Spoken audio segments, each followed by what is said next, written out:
आइए हम दिखाते हैं। यहाँ पे इसी फार्म चल रहा है और मुर्गी यहाँ पाले जाते हैं, जो कि काफ़ी लंबे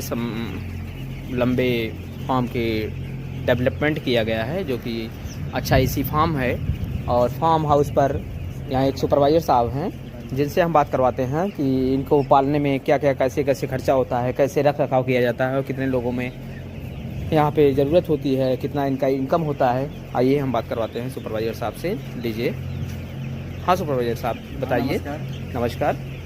आप बताइए कि जैसे मुर्गी पालन में इसी एक सेट तैयार करने में लगभग कितने क्वांटिटी में होता है कम से कम? एक क्वांटिटी आपको बर्ड के हिसाब से चलता है। अगर आपका बर्ड फार्म अगर 10,000 के बनाना चाहते हैं, हाँ, या 20,000 के बनाना चाहते हैं, कैपेसिटी रहता है, इसके हिसाब से बजट बनता है। ओके। मान लीजिए ये जो फार्म देख रहे हैं वो आपका 13,000 का कैपेसिटी का है। हाँ, जिससे कि इसका कुल खर्च और मशीनरी सामान खर्च पड़ के 22 लाख रुपये पड़ा था। हाँ, हाँ। और कंस्ट्रक्शन तैयार करने में कम से कम 20 लाख रुपये पड़ा, तो टोटल समथिंग 50 से 60 लाख रुपये पड़ गया है।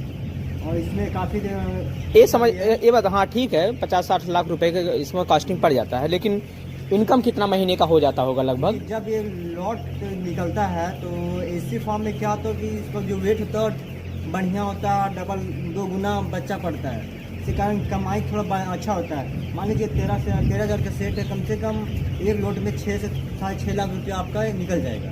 अगर बढ़िया एवरेज बॉडी वेट है या मिला जुला के एक साल में आपका जो पैसा इनकम मतलब वेस्ट लगाया है वो पैसा आपका निकल जाएगा। साल 1.5 साल के अंदर निकल जाएगा। Okay okay. उसके बाद फिर बेनिफिट आपका हो जाएगा। आपका जेब तक पे जाएगा। Okay okay.